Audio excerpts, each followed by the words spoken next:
Bem-vindos ao debate. Hoje nós vamos mergulhar numa reflexão, eu diria, bem profunda sobre o mistério do homem Jesus Cristo.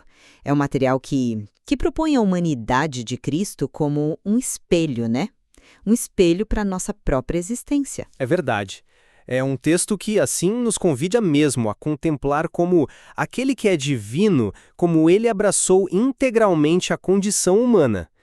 E olha, é justamente dessa contemplação que surge a questão central para a nossa conversa de hoje, né? Exatamente. A análise que o material faz sobre a humanidade de Jesus, ela aponta mais, assim, primordialmente para a aceitação da vulnerabilidade. Essa vulnerabilidade que é inerente ao ser humano como um caminho para a plenitude. Ou será que, por outro lado, o texto destaca principalmente a capacidade de superação, de transformação, através do amor ativo e do serviço?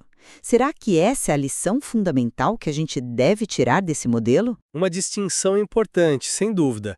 Eu vou defender que a ênfase mais significativa do texto está na validação da nossa condição humana mesmo, sabe? Com as fragilidades, os limites, como a gente vê em Jesus, e na necessidade de abraçar isso. Entendo. E a minha perspectiva faz ser que, embora essa aceitação da condição faça parte do quadro, claro, o impulso principal do texto é um chamado. Uhum. Um chamado à ação transformadora. Eu vou argumentar que a humanidade de Jesus, da forma como é descrita ali, ela nos inspira a superar as limitações e a nos engajar ativamente, sabe, na construção de um mundo melhor pelo amor e pelo serviço. Para mim, a essência dessa reflexão é um chamado vigoroso à transcendência e à ação.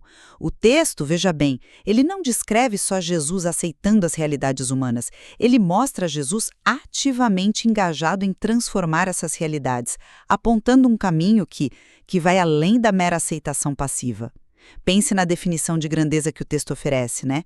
A grandeza não se mede pelo que possuímos, mas pelo amor que somos capazes de oferecer.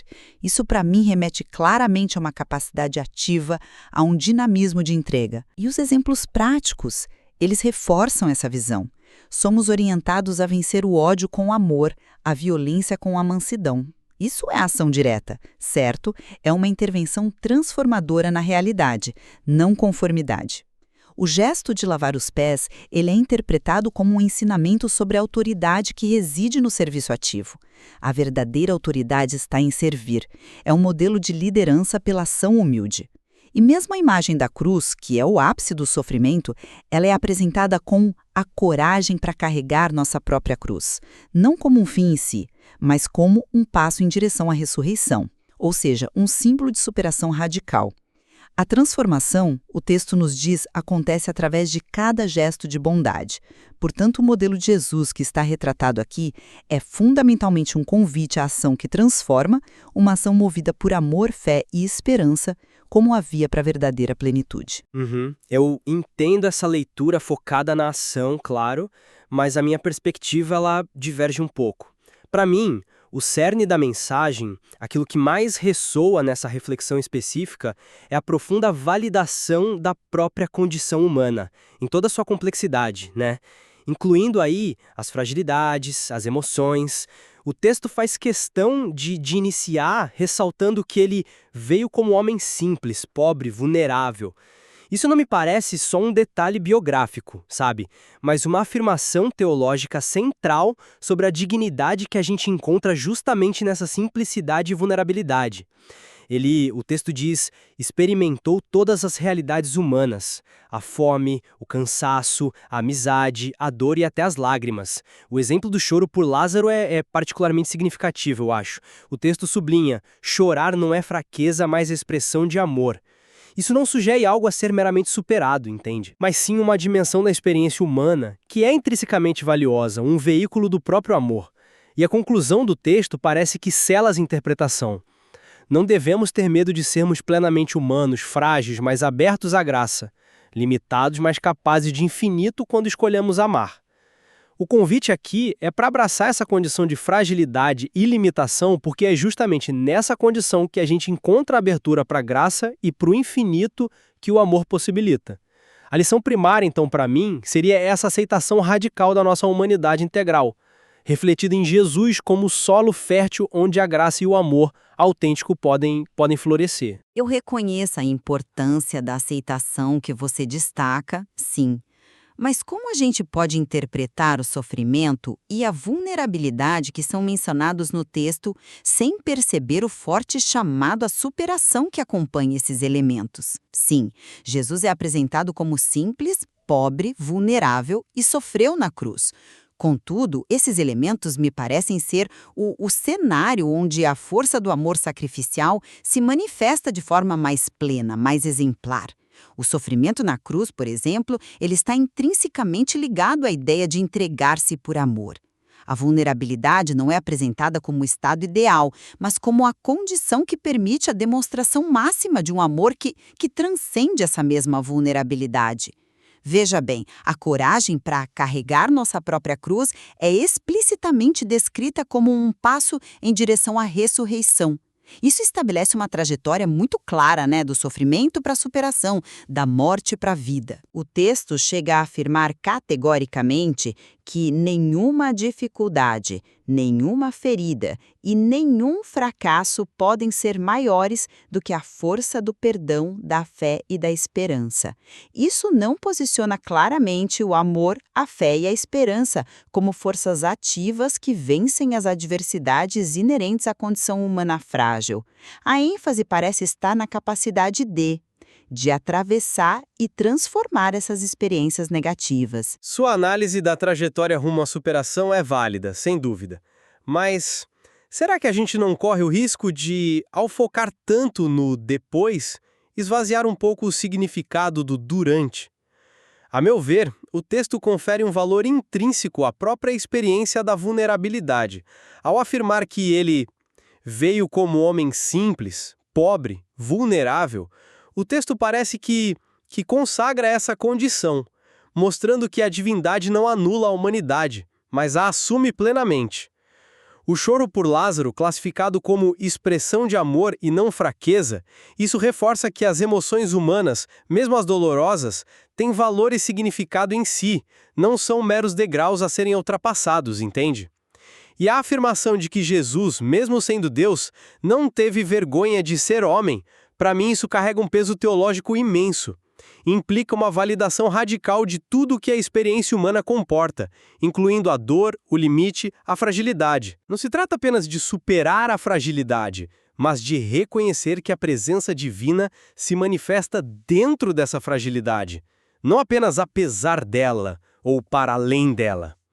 É como se o texto nos dissesse que Deus nos encontra justamente ali, na nossa humanidade compartilhada, na lágrima, na fome, no cansaço, validando profundamente essa experiência como local de encontro com o sagrado. Minimizar isso em prol exclusivo da superação, será que não seria perder uma dimensão essencial da mensagem? Mas essa validação da experiência humana, ela não encontra seu propósito último justamente ao capacitar a ação transformadora. Se a gente olhar para as ações de Jesus que são destacadas no texto, elas parecem ser apresentadas como o cerne do ensinamento prático. O texto utiliza verbos de ação muito claros para descrever o que ele nos legou. Ele lavou os pés dos discípulos para nos ensinar. Ele acolheu os pobres e marginalizados para nos lembrar da dignidade. Ele nos ensinou a não responder ao mal com o mal, mas a vencer o ódio com o amor. A estrutura aqui é de aprendizado através da ação exemplar, percebe? Aprendemos o que fazer ao observar o que ele fez. A humanidade dele, nessa perspectiva, é o que torna essas ações um modelo alcançável e relevante para nós. A ênfase recai sobre a prática concreta do amor, do serviço radical, da compaixão ativa, da mansidão como força. Todas são ações que mudam a realidade. O ser humano de Jesus parece ser a base que autentica e impulsiona esse fazer transformador. Não seria essa a dinâmica principal que está sendo apresentada? Eu concordo que as ações são cruciais e exemplares, claro. Mas eu me pergunto se o ser de Jesus, sua humanidade vivida, sentida, experienciada em sua totalidade, não é apresentado como algo talvez ainda mais fundamental nesta reflexão específica. O fato de ele ter experimentado todas as realidades humanas, a fome, o cansaço, mas também a alegria da amizade, a tristeza da perda e, crucialmente, não ter vergonha de ser homem, isso estabelece a base ontológica, digamos assim. A aceitação plena dessa condição humana parece ser o pré-requisito para que as ações de amor e serviço ganhem seu significado mais profundo, mais autêntico. O texto diz: ser humano é ser chamado a viver no amor. Note que o chamado está ligado ao ser humano, a própria condição existencial validada por Cristo. E a conclusão, não devemos ter medo de sermos plenamente humanos, foca diretamente no estado de ser, na aceitação corajosa da nossa natureza como ponto de partida essencial para qualquer ação subsequente. Sem essa aceitação do ser frágil e limitado, as ações, mesmo que bem intencionadas, não poderiam soar um pouco vazias ou até mesmo como uma negação da própria realidade que Jesus veio abraçar. Talvez a autenticidade do fazer dependa intrinsecamente da aceitação radical do ser. É um ponto interessante sobre a autenticidade, de fato. Mas vamos analisar um pouco mais a fundo a relação entre amor e fragilidade no texto. Para mim, o amor é inequivocamente apresentado como a força motriz que atua sobre a fragilidade. Não apenas a aceitando, mas superando-a ativamente. Considere novamente a frase: nenhuma dificuldade, nenhuma ferida e nenhum fracasso podem ser maiores do que a força do perdão, da fé e da esperança. Aqui o amor, expresso no perdão, na fé, na esperança, é o agente ativo, a força superior que prevalece sobre as limitações e dores. Somos exortadas a vencer o ódio com o amor. Essa dinâmica de vencer coloca o amor como uma ferramenta poderosa de transformação, a resposta ativa e eficaz à condição de fragilidade ou ao mal que a gente encontra. A própria definição de ser humano no texto inclui essa capacidade ativa. Ser humano é ser capaz de amar até o fim. Isso sugere uma potência inerente, uma capacidade de exercer o amor mesmo e talvez especialmente diante da limitação extrema, como no exemplo do sofrimento na cruz, que culmina na entrega total por amor. O amor parece ser a energia que redime e eleva a condição frágil, sabe? Essa visão do amor como força ativa é certamente parte da mensagem, concordo. No entanto, será que a relação entre amor e fragilidade não é um pouco mais complexa, mais interdependente do que apenas uma dinâmica de superação? O texto parece sugerir que a fragilidade não é meramente o objeto passivo sobre o qual o amor atua, mas talvez o próprio terreno fértil, sabe? A condição necessária para que um tipo específico de amor, o amor compassivo, empático, divino humano, possa florescer e se revelar. Lembremos de novo, chorar não é fraqueza, mas expressão de amor. Aqui, a vulnerabilidade emocional é uma manifestação do amor, não algo distinto a ser superado por ele. E a frase final, que eu já mencionei, é crucial. Frágeis, mas abertos à graça. Limitados, mas capazes de infinito quando escolhemos amar. A estrutura frágeis, mas e limitados, mas não sugere que é precisamente a partir dessa condição reconhecida de fragilidade e limitação que a abertura à graça e a capacidade para o infinito, através da escolha de amar, se tornam possíveis.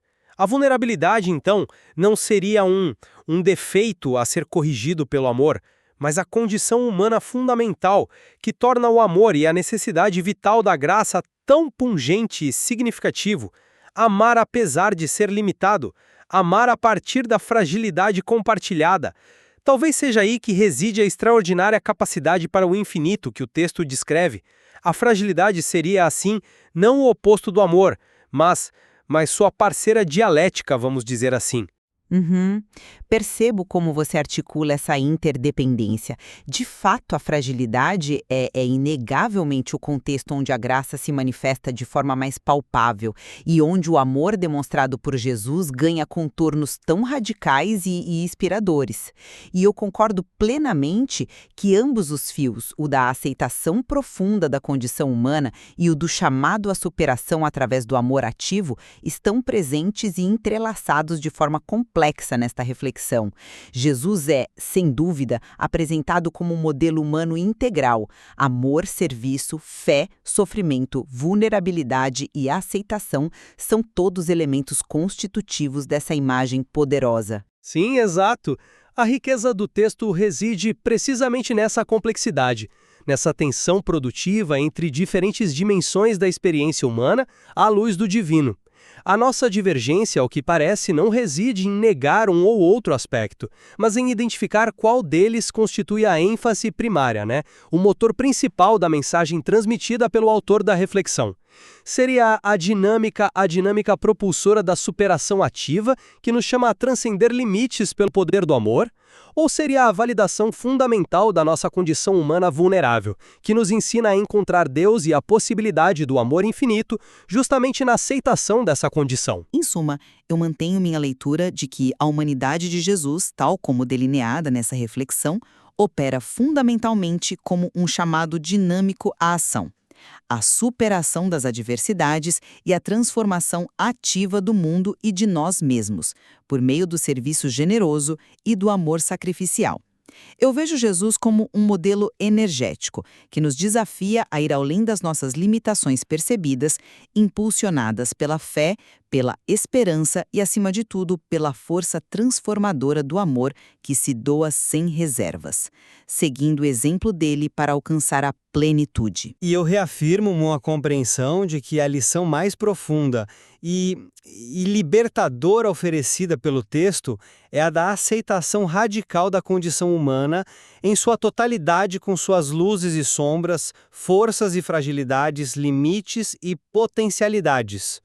Ao viver essa condição plenamente sem subterfúgios, Jesus a dignifica e nos encoraja a não temê-la, mas a reconhecer nela o espaço privilegiado para o encontro com a graça divina e o terreno onde a escolha de amar nos abre a dimensão do infinito. A aceitação seria, nesta visão, o primeiro e indispensável passo. Fica evidente que esta reflexão sobre o mistério do homem Jesus Cristo é um material de grande profundidade que suscita interpretações ricas e, por vezes, complementares, A análise dessas diferentes perspectivas, dessa tensão entre aceitar e superar, certamente enriquece a nossa própria compreensão do que significa ser plenamente humano, conforme o modelo proposto. Exatamente, explorar essas nuances, ponderar sobre como a aceitação da vulnerabilidade se conjuga com o chamado à ação transformadora pelo amor.